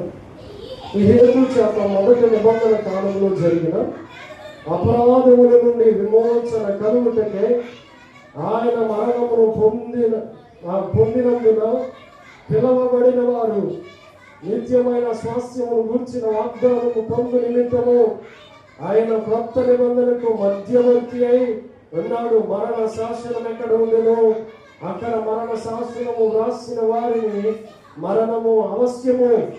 ఆ శాసనము వ్రాసిన వాడు మరణము పొందితేనే అది చెల్లును. అది వ్రాసిన వాడు జీవించుచుండగా అది ఎప్పుడైనాను చెల్లునా. చాలండి. యేసు ప్రభు వారు సిలువేసిన తర్వాత ఎన్ఆర్ఐ అని వ్రాశారు. మీరు చదివారా? చెక్క మీద ఒక ఓడు ఉంటుంది. ఆ ఓడు యూదుల రాజానికి శుభం అని దానికి అర్థం కదా. దాని మీద ఒక పలక పెట్టబడి వ్రాయబడి ఉంటది. కనుక యేసు ప్రభు వారు ఆయన యూదుల రాజుగా చనిపోయాడు. అంత మాత్రమే కాదు, మనందరి కొరకు విమోచన క్రయధనాన్ని అంటే ఆయనే ధన చెల్లించాడు. ఆయనే మనకి బదులుగా ఆయనే శిక్షకి ధనాన్ని అర్పించాడు. ఉదాహరణకి ఒక లాయర్ గారు ఉన్నారు, ఆయనకు ఒక బాబు ఉన్నాడు. ఆయన ఒక ఉన్నతమైన జడ్జిగా ఆ రోజుల్లో తీర్పు తీరుస్తూ ఉన్నాడు. అయితే తనకు ఒక బాబు ఉంటే వాడు 7 సంవత్సరాలు ఉన్నాడు. వాళ్ళ డాడీ కారు వేసుకుని ఇంటికి రాగానే కార్ కీస్ డాడీ నాకు ఇవ్వాలంటే ఇవ్వట్లేదని ఆ కోర్టు జేబులో ఉన్న కారు కీస్ తీసుకుని త్వరగా వెళ్ళిపోయి కారుని స్టార్ట్ చేసి త్వరగా వేగంగా డ్రైవ్ చేసుకుంటున్నాడట. వెళ్ళిపోతా ఉన్నాడు. గేట్ తీసుకుంటే లోపల నుండి బయటకు వచ్చేసి రోడ్డు మీదకి వచ్చేసాడు. ఆ 9 సంవత్సరాలు ఉన్న బాబు రోడ్డు మీదకి వెళ్ళగానే ఆయనకి డ్రైవ్ చేయడం రావట్లేదు. ఆయన వెనకాల నుండి త్వరగా ఎవరు ఇన్ఫర్మేషన్ ఇస్తే జడ్జి గారు త్వరగా వెనకాల వస్తున్నాడు, కానీ ఇంకా స్పీడ్గా వెళ్ళిపోతున్నాడట. యాక్సిడెంట్ తొక్కడం వస్తుంది కానీ బ్రేక్ తొక్కడం రావట్లేదు. నాన్న ఆగరా అని జాగ్రత్త ఆగట్లా. మొత్తానికి వెళ్తూ ఒక ఆ రోడ్డు పక్కన ఉన్న చాలా దుకాణాన్ని గుద్దుకుంటూ వెళ్ళిపోయాడు. మన మనుషులు గుద్దేశాడు. ఆఖరికి ఒక ట్రాన్స్ఫార్మర్ గుద్దేసి అక్కడ సాగు బతుకులు పడి ఉన్నాడు. హాస్పిటల్లో జాయిన్ చేశారు. జడ్జి గారి కొడుకు మీద కేసు పెట్టారు. కేసు తీర్పు తెచ్చడానికి జడ్జి గారికి ఇప్పుడు ఒక పరీక్ష ఏర్పడ్డది. ఆయన్ని సజీవులుగా తీసుకొచ్చి కోర్టులో ఆయన హాజరుపరిచారు. ఇప్పుడు జడ్జి అని అన్యాయపు తీర్పు తెచ్చుకోవడం. అయితే ఆ స్థానంలో ఉన్న జడ్జి ఇప్పుడు తీర్పు తెచ్చడానికి సిద్ధపడినప్పుడు తన కుమారుడని అన్యాయపు తీర్పు తెచ్చుకోవడదని వెంటనే ఆలోచన చేసి ఏమంటున్నాడో తెలుసా? అయ్యా ఒక్కసారి నా యొక్క బాబుతో మాట్లాడొచ్చా? సరే సార్ మాట్లాడు. బయటకు లోపలికి తీసుకెళ్ళి, నాన్న నీకైతే శిక్ష పడుద్దిరా, ఖచ్చితంగా నువ్వు చాలా మందిని గుద్దేశావు, ఒకడు ప్రాణం తీసేశావు, కనుక దీనికి ప్రతిఫలంగా నీకు ఉరి శిక్ష పడుద్ది. నేనేం చేయాలో అర్థం కాని తోచని పరిస్థితిలో ఉన్నా అని అంటే ఆ బాబు తన తండ్రిని కౌగులించుకుని అంటాడంట, డాడీ శిక్ష నుండి తప్పించవా డాడీ, శిక్ష నుండి తప్పించు డాడీ అని అడుగుతూ ఉంటే, నాన్న జడ్జి నేను కదా అని అన్యాయంగా తీర్పు తీర్తానని ఇప్పటికే ప్రచారం జరుగుతూ ఉంది, కాబట్టి నేను అన్యాయపు తీర్పు నువ్వు తెచ్చుకోవడరా. అయితే ఒక పని చేద్దాం, నువ్వు అలాగే ఉండు, నీ బట్టలు నాకు ఇవ్వు, నా బట్టలు నువ్వు వేసుకోరా అని చెప్పి ఆయనంట కోర్టులోనికి వెళ్ళిన తర్వాత ఈ జడ్జి గారి స్థానంలో ఉండి తీర్పు తీర్చాడు. ఏమన్నా తెలుసా? ఈయనకి మరణ శిక్ష విధించబడుతుంది. వాస్తవానికి ఈ లా అండ్ ఆర్డర్ ప్రకారం ఈయనకి మరణ శిక్ష పడుతుంది. వెంటనే ఈయన శిక్ష అయ్యింది. ఈ ఉరి తీయమంటే ఆయన బట్టలు ఈయనకి ఇచ్చి ఈయన బట్టలు ఆయన వేసుకుని వెంటనే ఆయన్ని ఉరి కమ్మం మీద ఎక్కించారంట. అప్పుడు ఉరి తీయించే సమయానికి చాలా మందికి ప్రచారం వినపడ్డది. ఆ తండ్రి బదులంట కొడుకు వెళ్ళాడంట, కొడుకు బదులు తండ్రి వచ్చాడట, తండ్రి చచ్చిపోతున్నాడట అనే వార్త వినబడి ఆ ప్రజలందరూ ఊరు వారందరూ వచ్చి ఆ గేటు దగ్గరకు వచ్చి, సార్ మీరు చచ్చిపోవడం ఏంటి, మీ పిల్లలు చచ్చిపోవడం ఏంటి, వద్దు సార్ అని ఆపుతూ ఉంటే వెంటనే చెప్తున్నాడట, ఒక మాట ఎవ్వరు వినపడకుండా, అయ్యా వాస్తవానికి నా కొడుకు పొందవలసిన శిక్ష ఎవరైతే ఏంటి, నా కొడుకు అయితే ఏంటి, నేను అయితే ఏంటి, శిక్ష నేను పొందుతున్నాను అని చెప్తూ ఉంటే ఆ కొడుకు ఏడుస్తున్నాడట, డాడీ నేను చేసిన పాపానికి నువ్వు శిక్షణ అనుభవిస్తున్నావు, నేను చేసిన అతిక్రమానికి నువ్వు శిక్షణ అనుభవిస్తున్నావు, డాడీ వద్దు డాడీ వద్దు డాడీ ఆపు చేయి డాడీ, ఆపు డాడీ అని ఏడుస్తూ ఉంటే డబ్బులు కడతాం డాడీ, డబ్బులు వాళ్ళు చెల్లింది ఏం చేసిన ఆగేది కాదు, కనుక మరణ శిక్ష పడాలి. అలాంటి పరిస్థితిలో యేసయ్య మన కొరకు ఎలాగైతే శిక్షించబడ్డాడో ఆ జడ్జి గారు కూడా అలాగే ఆయన ఉరికమ్మల మీద ఎక్కి ఉరి తీయించబడ్డాడు, చనిపోయిన తర్వాత కొడుకు ఏడుస్తున్న ఏడుపుకి ఆ గ్రామం అంతా ఏడవడమే మొదలు పెట్టారంట. అయ్యో అన్యాయంగా జడ్జి గారు చనిపోయాడు. ఎవరు చచ్చిపోతే ఇంకో జడ్జి వస్తాడు, కానీ కొడుకు చచ్చిపోతే ఇంకో కొడుకు నేను అంటున్నాను, మనందరి కోసం మనకి పడవలసిన శిక్ష అంతా ఎవరు మోసారు? యేసయ్య మోసారు. స్తోత్రం కలుగును గాక. హల్లెలూయా, హల్లెలూయా. యేసయ్య మనందరి కొరకు ప్రాణాలు పెట్టాడు. అదే విమోచన క్రయధనం అంటారు, వెల చెల్లించడం అంటారు. ఆయనకి బదులుగా తన తండ్రి జడ్జి గారు ఎలాగైతే ప్రాణం పెట్టాడో మనందరి వరకు మనం పిల్లలమని మనల్ని కనుక్కున్న మన కన్న తండ్రి యేసయ్య మనందరి వరకు ప్రాణం పెట్టాడు. ఈ విషయాన్ని గమనించి మనందరము మారు మనసు పొంది రక్షణ పొందుతాం. ఈ రోజే ఒక ఆఖరి మాటగా చెప్తున్నాను. మార్కు సువార్తలో ఉంటుంది, తెర అడ్డు తెర అంటే అడ్డంగా చిరిగిపోయాడు. వెంట మధ్యాహ్నం యేసు ప్రభువు వారు 3 గంటలకు చనిపోగానే ఆ తెర అడ్డంగా ఉన్న తెర చిరిగిపోయిందని నాయకుడు. యేసు ప్రభువు వారు చిరిగిపోయిన తెర ఎందుకు చెప్పారో తెలుసా? యేసయ్య ఎందుకు ప్రాణం పెట్టవలసిందో తెలుసా? ఒకవేళ పరిశుద్ధాత్మలోనికి మనమందరము పరిశుద్ధమైన స్థలంలోనికి వెళ్ళాలంటే మనందరికీ ఆయన సులువుగా ఈజీ మార్గాన్ని చేశాడు. స్తోత్రం కలుగును గాక. హల్లెలూయా, హల్లెలూయా. పాత నిబంధన ప్రకారం ఆవరణం, తర్వాత పరిశుద్ధ స్థలం, తర్వాత అతి పరిశుద్ధ స్థలం, వీటికి అడ్డు తెరలు ఉంటాయి. అడ్డు తెరల భాగాలు చెప్పకపోతే మనమందరం పరిశుద్ధమైన స్థలంలోకి వచ్చే అవకాశం లేదు. ఇప్పుడు అందరికీ అవకాశం ఉంది. ప్రతి ఒక్కరు దేవుడు రమ్మని పిలుస్తున్నాడు. మనం వస్తే మనందరి కొరకు యేసయ్య ప్రాణం పెట్టాడు, మనందరి కొరకు చెల్లించండి. ఆయన చనిపోయిన తర్వాత జరిగింది ఏంటో తెలుసా? యేసు ప్రభువు వారు చనిపోయి మృతుల లోకానికి వెళ్ళి, ఆయన అక్కడ కూడా ఖాళీగా లేడండి, మృతుల లోకానికి వెళ్ళి ఎప్పటి వరకు యేసు ప్రభువు వారి వరకు చనిపోయారు చూడండి, వాళ్ళందరిలో నీతిమంతులు ఉన్నారు. వాళ్ళందరూ నిత్య నరకానికి వెళ్ళిపోతారని అక్కడ నుండి మృతులంట ఆయన పరలోకానికి చేర్చుకున్నారంట. స్తోత్రం కలుగును గాక. హల్లెలూయా, హల్లెలూయా. వాళ్ళు విన్నారా? ఆయన మృతుల్లోనికి వెళ్ళాడు, మృతుల్లో నుండి నీతిమంతుల పైకి అక్కడ కూడా వరకు జరిగింది. దేవుడు అక్కడ కూడా పనిచేశాడు. కనుక మనమందరం దేవుని పనిలో వాడబడుతుంది గాక. మనమందరం కూడా పరిశుద్ధాలయంలో ప్రవేశించి పరిశుద్ధులుగా మారిపోవాలి. అట్టి కృప ఆశీర్వాదం దేవుడు మనందరికీ అనుగ్రహించి దీవించును గాక. తమను ఉంచినట్లయితే కొద్ది నిమిషాలు ప్రార్థన చేసి ఇప్పటి వరకు విన్న వాక్యాన్ని బట్టి కొద్ది నిమిషాలు ప్రార్థన చేద్దాం. అందరూ ప్రార్థన చేద్దాం. ఇంకా సమయం ఉందని